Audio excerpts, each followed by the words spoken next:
ನಮಸ್ಕಾರ ಸ್ನೇಹಿತರೆ.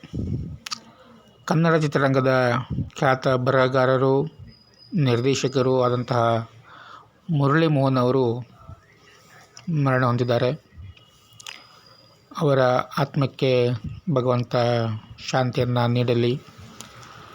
ಇತ್ತೀಚೆಗೆ ಕಿಡ್ನಿ ಸಮಸ್ಯೆಯಿಂದಾಗಿ ಬಳಲ್ತಾ ಇದ್ದಂಥ ಮುರಳಿ ಮೋಹನ್ ಅವರು ಅದಕ್ಕೆ ಸಂಬಂಧಪಟ್ಟಂತೆ ಚಿಕಿತ್ಸೆ ಕೂಡ ಪಡಿತಾ ಇದ್ದರು. ವಿಶೇಷವಾಗಿ ಹೇಳ್ಬೇಕಂತೇಳಿದ್ರೆ, ಉಪೇಂದ್ರ ಅವರ ನಟನೆ, ನಿರ್ದೇಶನ ಏನೇ ಇದ್ದರೂ ಕೂಡ ಅವರ ಸಿನಿಮಾಗಳಲ್ಲಿ ಕಾಯಂ ಬರಹಗಾರರಾಗಿ, ಸಹ ನಿರ್ದೇಶಕರಾಗಿ ಇರ್ತಾ ಇದ್ದಂಥ ಮುರಳಿ ಮೋಹನ್ ಅವರು ಸ್ವತಂತ್ರವಾಗಿ ಸಂತ, ಹೀಗೆ ನಾಗರಹಾವು ಹಲವು ಸಿನಿಮಾಗಳನ್ನು ನಿರ್ದೇಶನವನ್ನು ಮಾಡಿದರು.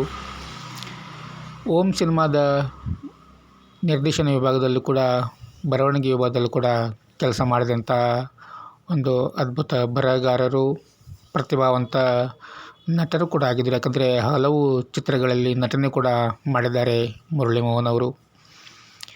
ಆರೋಗ್ಯ ಸಮಸ್ಯೆಯಿಂದಾಗಿ ತೀವ್ರವಾಗಿ ಜರ್ಜರಿತರಾದ ಮೋಹನ್ ಅವರು ಚಿಕಿತ್ಸೆ ಪಡಿತಾ ಇದ್ದರು. ಆದರೆ ಚಿಕಿತ್ಸೆ ಪಡೆದ ನಂತರ ಈ ಥರ ಆಗಿರೋದು ತುಂಬಾ ಬೇಜಾರಿನ ವಿಚಾರ. ಅವರ ಆತ್ಮಕ್ಕೆ ಭಗವಂತ ಶಾಂತಿಯನ್ನು ನೀಡಲಿ ಅಂತ ಕೇಳ್ಕೊಳ್ತಾ ಇದ್ದೀವಿ.